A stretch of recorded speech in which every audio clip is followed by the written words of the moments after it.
At the foot of Mount Hermon were the gates of hell. This was back in Israel. As you see, back in the day, there were many temples people worshipped false gods. From the Greeks, the temple of Zeus, the court of Pan, and some nasty things happened over here in the upper tomb temple. That's where men made love with goats because they believed the god of Pan was for fertility and the land. So men had sex with female goats, and they also watched the goats have sex with each other. Now, this was the cave entrance where people literally threw their babies into the gates of hell, into this cave, and would sacrifice them for their family. Now, originally, this cave right here spewed out water from below the earth, and it would go all the way down into the river Jordan. Now, at a certain point, I think it was 1000 AD, there was a fracture, there was a big earthquake, and so now the water doesn't flow over, it goes underneath. However, what you need to know is, this is also the location where Jeroboam set up the false god of the golden calf.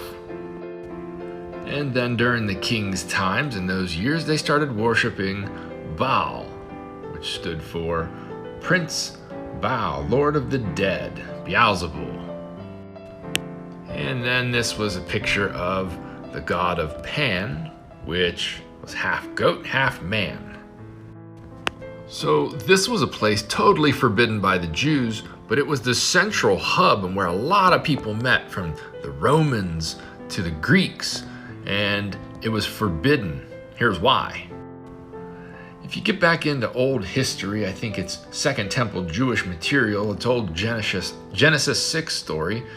This is where they said the Watchers descended to make a covenant and corrupt humanity and teach humanity how to destroy themselves faster with weapons, use certain drugs, psychedelics, a lot of this new age spiritual stuff and alternative worshiping comes from here. But guess what Jesus did? Jesus brought his disciples here and he stood in front of everything and goes, hey, well, who am I? You see, I'm a living God, not like all these fake God worship temples. And guess what they said?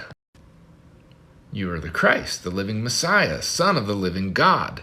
And guess what he said after that? He goes, well, upon this rock, not just Peter, but this whole entire rock, he's going to build his church. He defeated this and built his entire church on top of the gates of hell. So that's how serious Jesus was before he went into Jerusalem. He had to go and pick his fight and say, hey, listen,